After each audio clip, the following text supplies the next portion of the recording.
Akibat cuaca buruk dan pasokan yang kurang, harga cabai dan bawang merah di Pasar Badak Pandeglang, Banten naik hingga 50%.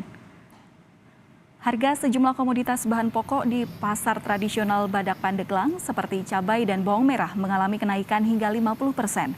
Harga cabai rawit yang semula hanya Rp40.000 per kilogram kini melonjak menjadi Rp80.000 per kilogramnya. Tak hanya cabai, saudara, kenaikan harga juga terjadi pada komoditas bawang merah yang mengalami kenaikan hampir Rp20.000 per kilogramnya.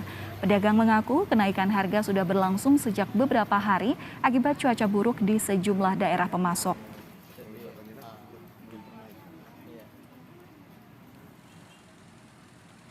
Di Pasar Uamanggu, Merauke, Papua, harga cabai juga mengalami kenaikan hingga Rp200.000 per kilogram.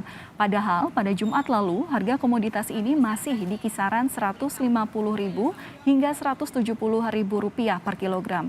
Pedagang mengaku sulit mendapat pasokan cabai dari petani karena stok di petani juga sedikit. Harga jual dari petani yang tinggi mencapai Rp190.000 membuat pedagang terpaksa menaikkan harga agar tidak rugi.